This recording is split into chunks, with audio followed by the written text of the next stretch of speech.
আমরা সবাই অবগত কি ঘটেছে এবং আমরা সবাই এই ব্যাপারে সোচ্চার আমরা কি করতে চাই কি করতে চাই।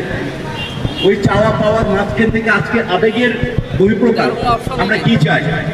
আমরা চাই শিশু ধর্ষণ সহ সকল ধর্ষণ ও নারীদের প্রতি সহিংসতার মামলা দ্রুত নিষ্পত্তির জন্য বিশেষ ট্রাইব্যুনাল গঠন করা হোক। অপরাধীদের সর্বোচ্চ শাস্তি নিশ্চিত করা হোক, যাতে অন্যরা এই ধরনের অপরাধ করার আগে একবার না 10 বার ভাবে। একই সঙ্গে প্রমাণ সংগ্রহ তদন্ত প্রক্রিয়াকে আরো শক্তিশালী করতে হবে, যাতে অপরাধীরা কোনোভাবে রেহাই না পায়। শুধু কঠোর শাস্তি যথেষ্ট নয়, সামাজিক পারিবারিক সচেতনতা বৃদ্ধি, প্রতিরোধমূলক ব্যবস্থা গ্রহণ করা অপরিহার্য বলে আমরা মনে করি। শিক্ষা প্রতিষ্ঠান, পরিবার, সমাজকে একসঙ্গে কাজ করতে হবে, যেন শিশুরা নিরাপদ পরিবেশে বেড়ে উঠতে পারে।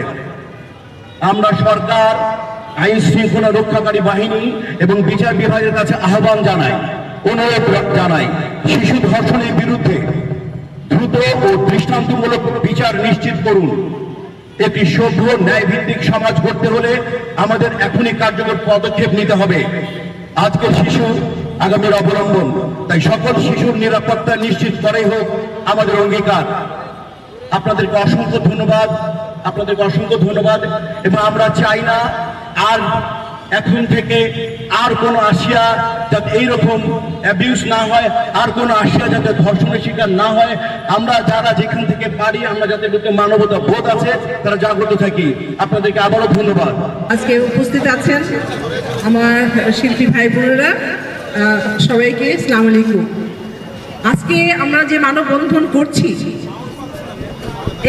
ছোট্ট একটি বাচ্চা, ছোট্ট একটি প্রাণ, ছোট্ট একটি মেয়ে, তার প্রতি যে অন্যায় করা হয়েছে, তার প্রতি যে অবিচার করা হয়েছে, কারা করেছে? মানুষ।